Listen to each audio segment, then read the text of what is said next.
Evening everyone, Kimmy here. I thought I'd just come on and tell a little bit more about Dolly.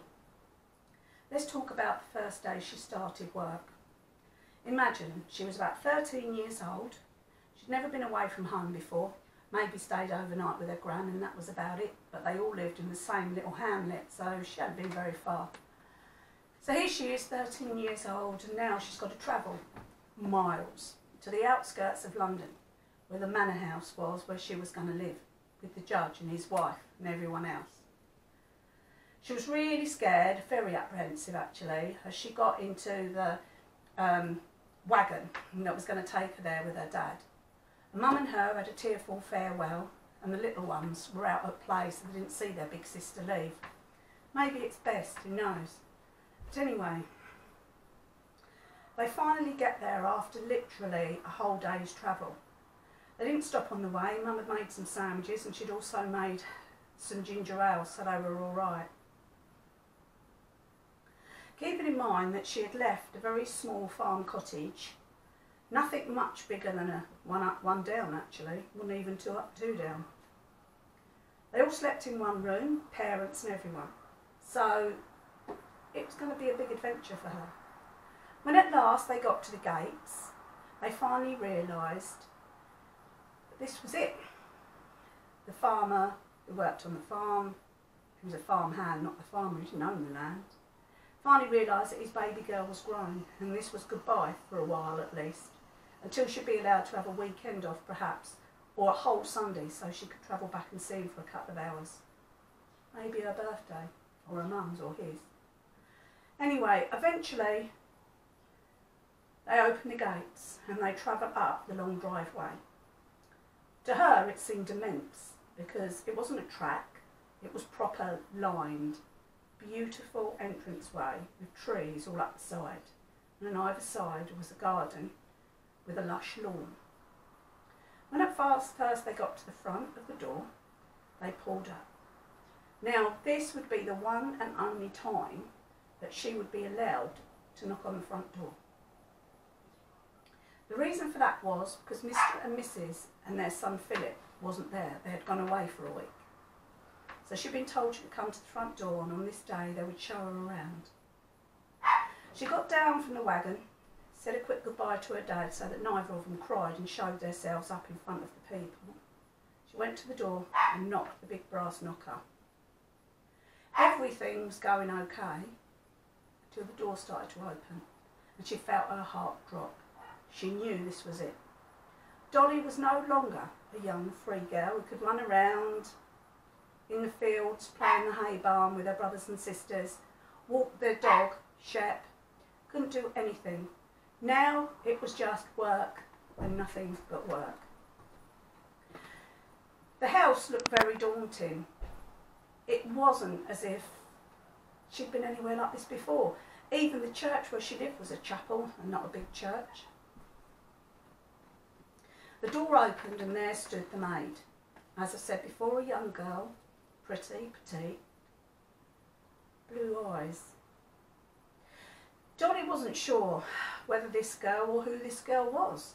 The girl looked smart, she was obviously wearing a uniform, but the girl thought maybe she's a maid, who is she? She'd never met her before. It had all been arranged by the cook and her parents, so she had no idea.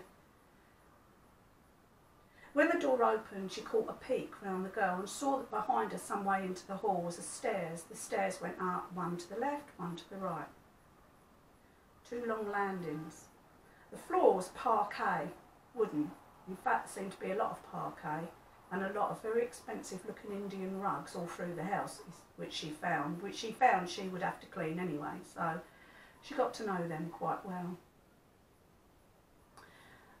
As she was allowed in, she was told to put her bag on the side on a chair, which she did. All her possessions were in a cloth sack that had once held flour. It wasn't even full up, wasn't even half full, just a few bits and bobs that she'd brought from home, a book that she'd been given and some other bits and pieces. The night maid said to her, "Come on then, let's you and I go down and meet the rest of them in the basement." They went to the side where there was a door. It was actually under the stairs, down another flight of stairs, which was quite dusty and creepy. He didn't really like them much, but the walls were painted white. When the door was open, it gave more light, which she expected they would do when they were serving. The next thing she heard was the clitter and the clutter and the noise and hustle and bustle of the kitchen, which was down in the basement. She saw that there were avenues going off either way.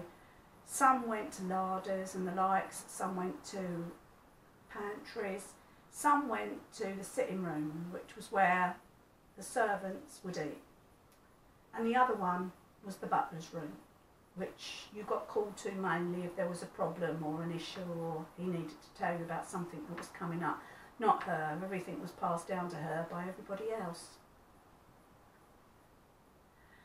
So the poor girl, there she was. This was going to be her first meeting with the rest of the staff.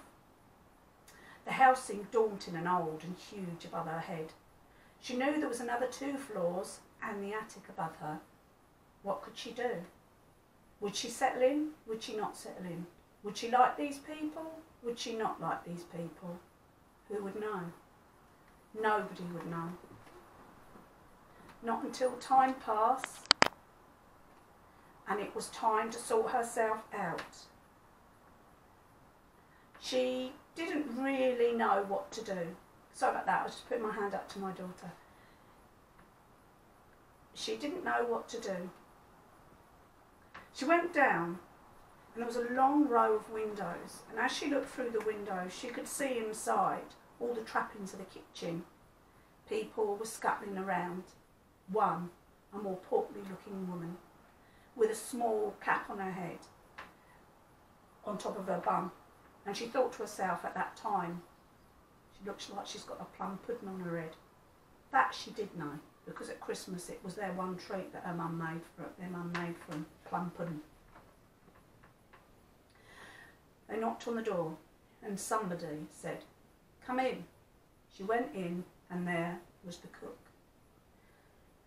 The cook turned round with her hands on her hips. She'd been doing something because her hands were wet. And she said, "Hello there, who are you?" I'm Dolly," said the young girl. "I'll let her in up the top," said Jane. "She's come to look for a job." "She's got the job," said the cook. "She's come to see the building." She said it'd be a good thing, you know, because the bosses are away. We'll be able to show you the whole of the building.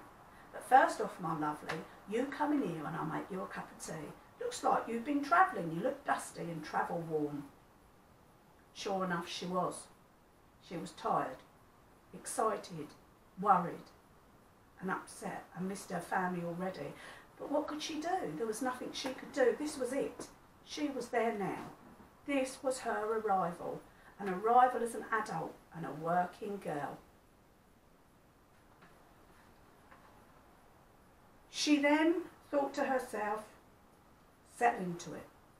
Let these people show her what to do. She'd never been a scullery maid before. She'd never even had to worry about lighting the fires. That was her mum's job. Her mum did that. But she'd learn. Someone would teach her. Someone would show her how.